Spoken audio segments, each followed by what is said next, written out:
Καλησπέρα. Χαίρομαι πολύ που είμαι έστω και έτσι μαζί σας. Λυπάμαι πολύ που δεν κατάφερα να είμαι μαζί σας διαζώσεις, αλλά ένα ταξίδι μου στις Ηνωμένες Πολιτείες με κράτησε μακριά. Έφτασα σήμερα από την Νέα Υόρκη και πριν από εκεί ήμουνα στην Καλιφόρνια, στο CIA, στο Culinary Institute of America, για να μαγειρέψω και να συμμετέχω σε ένα συνέδριο το οποίο οργάνωνε εκεί πέρα το Ίδρυμα. Να σας πω ότι η προσωπική μου σχέση με το νησί είναι βαθιά. Έχω επισκεφτεί αρκετές φορές τη Τίνο και την αγαπώ ιδιαίτερα, γιατί ακόμα αυτό το νησί πάλεται από ζωή και καταφέρνει να κρατάει ζωντανό το χαρακτήρα του και την ταυτότητά του. Και αυτό δεν είναι πάρα πολύ εύκολο. Είμαι σίγουρος ότι το έχετε συζητήσει πάρα πολλές φορές σήμερα κατά τη διάρκεια αυτής της ημερίδας.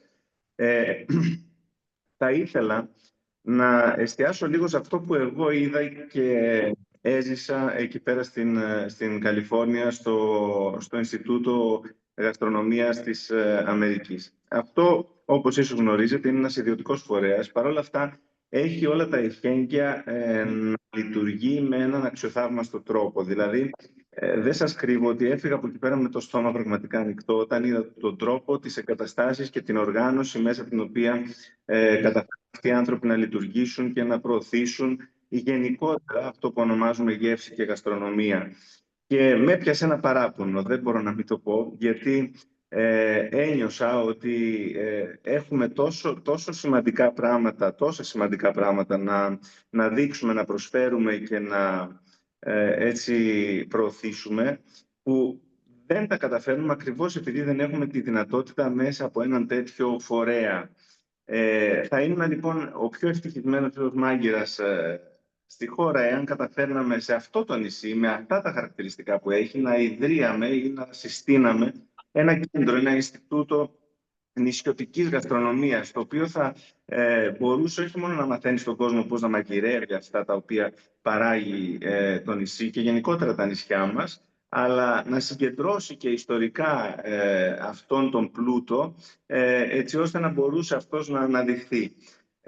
Ξέρετε, οι ξένοι εννοώ, οι Αμερικάνοι και άλλοι βέβαια που γνώρισα εκεί πέρα, έχουν σε μεγάλη εκτίμηση αυτό που ονομάζουμε μεσογειακή διατροφή. Είναι μια plant-based διατροφή, δηλαδή βασίζεται κυρίως σε έναν πράσινο χαρακτήρα. Επομένως και το ζήτημα της βιωσιμότητας το οποίο συζητάτε είναι στην καρδιά ακριβώς αυτής της συζήτησης. Διότι στην πραγματικότητα ο τρόπος που εμείς τουλάχιστον παραδοσιακά έχουμε μάθει να μαγειρεύουμε είναι ο πιο βιώσιμος τρόπος. Και αυτό, ξέρετε, είναι πολύ κρίμα να μην μπορούμε να το δείξουμε, να το αναπαράξουμε και να το μάθουμε στους νεότερους μάγειρες, έτσι, για να μπορέσουν και αυτοί με τη σειρά τους να προχωρήσουν μέσα σε ένα τέτοιο πλαίσιο. Η Τίνος είναι το παράδειγμα για μένα. Είναι ο τόπος στον οποίο θα μπορούσε ένα τέτοιο πράγμα να θεμελιωθεί. Όμως, χρειάζεται πρωτοβουλία η οποία δεν φτάνει για να υποστηριχτεί από τους ντόπιους. Χρειάζεται πραγματικά βοήθεια μεγάλη και κυρίως οικονομική, έτσι ώστε αυτό που εγώ είδα εκεί έξω και έμεινα με το στόμα ανοιχτό στο κομμάτι της οργάνωσης, των κτηρίων, της υποδομής, των βιβλιοθηκών, των μηχανημάτων, της εκπαίδευσης, να μπορούσα να το δω και στη χώρα μου. Δυστυχώς δεν το έχω δει σε κανένα επίπεδο και το έχουμε μεγάλη ανάγκη αν θέλουμε να μιλάμε για την ελληνική γαστρονομία ή για τη βιωσιμότητα ή δεν ξέρω γιατί άλλο που αφορά το δικό μας χαρακτήρα τον γαστρονομικό.